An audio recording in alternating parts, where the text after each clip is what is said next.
Hello my beauties, and that's gonna be super relaxing blah blah club. We're gonna discuss proposal and destiny metrics. I will share with you my personal observations and why so.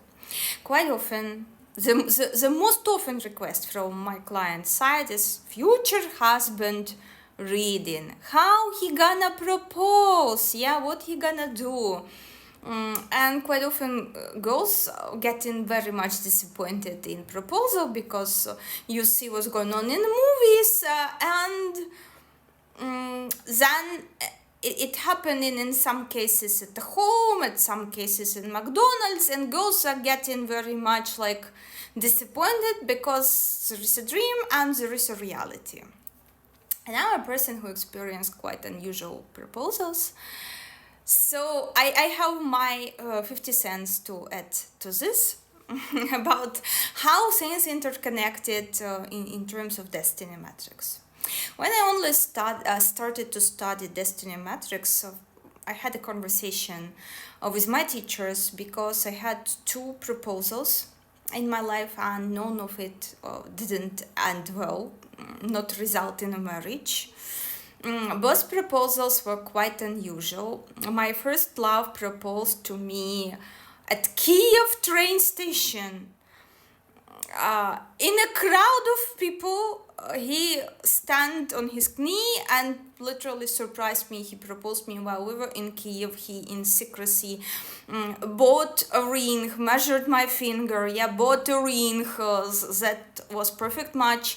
And he proposed in the middle of train station with a lot of people staring at us. Like it was an OMG, this was OMG.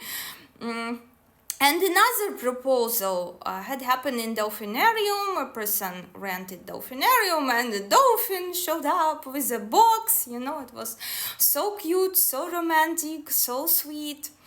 But in both cases, in my lineage, we have certain superstitions, how proposal shouldn't go, where proposal should not take place.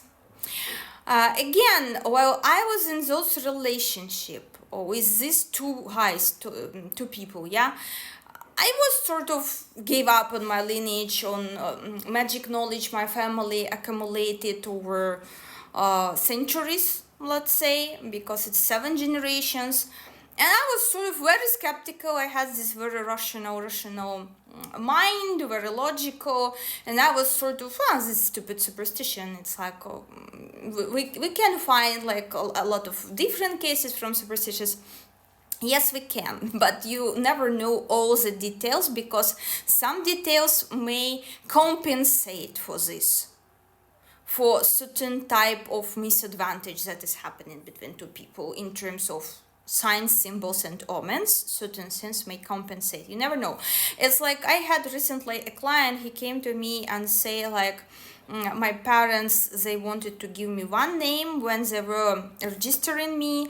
A person overheard and just one letter replaced in the name, and he got completely different name by chance.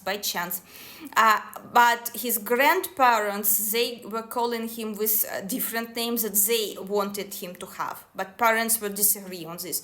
But his grandparents kept calling him this way. And this person, successful businessman, entrepreneur, came to me, Kate, can you explain me this, please? I have like 3 names. Which one is better? And when I calculated all these random things, they not random, and why this person heard wrongly the name his parents wanted to give him, that's literally gave him a boost of good luck in his life and compensated huge amount of his negative past life karma. And we came to conclusion that before his death, in past incarnation, he like messed up, but before his death he did some type of heroic action, that during this birth, when his parents were registering him, just by mistake he received a name that was out of their minds, but this name compensated a huge part of his negative karma and brought him literally good luck in his business and his business endeavors.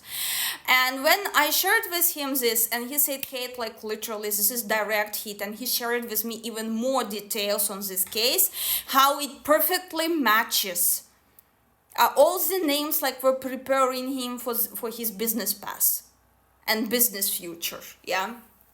And how wrong was this name that parents gave him, that if he used that name that parents gave him or a registered passport later on, he would be, I told him, you would not be entrepreneur, you would most likely go somewhere in university teaching or school teaching. And he said literally, this is what my parents were, you know, pressing on me. And he, by the way, courted as Lolo, and his parents were forcing him to pursue this path, but due to his good name that gave him additional amount of good luck and additional power to stand in front of his parents and say no confidently, as Lolo must say to his shitty parents when they gave him his shitty trashy wife number 1 and shitty trashy wife number 2. He must stand up and say no, I don't want to be with this woman.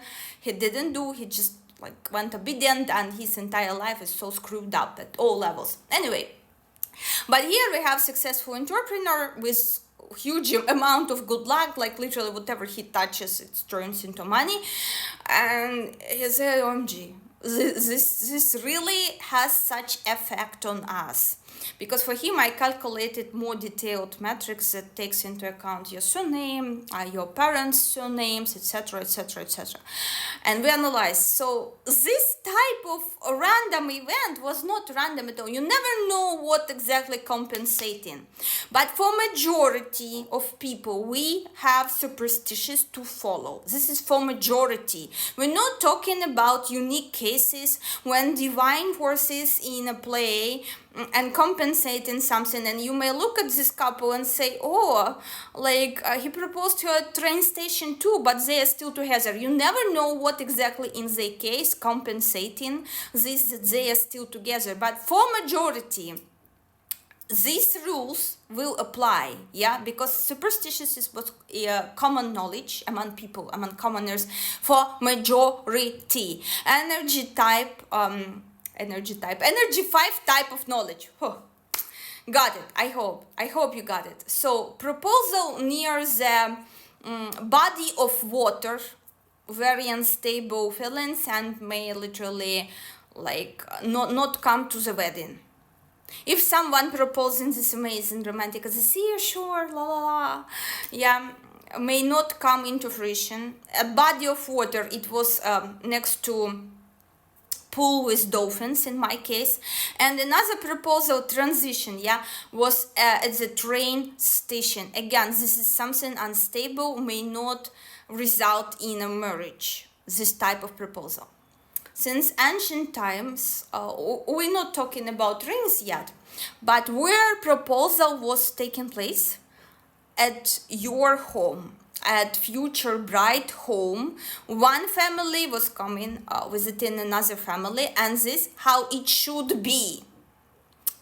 But there are exceptions, of course there are exceptions. When I was talking to my teachers, I shared with them 2 cases from my life, because I was interested why it didn't result in a marriage. Both proposals were very like unusual, very movie-like proposals, you know, beautiful, emotional in a way. And I shared with my teachers and asked them, look, my darlings, why it didn't result in a marriage? And they said, your future partner must, when it clicks, yeah, your future partner must propose to you in style of your love line energies. In style of your love line energies. And now I will explain how it is in style of your love line energies and why this way and not the other way around.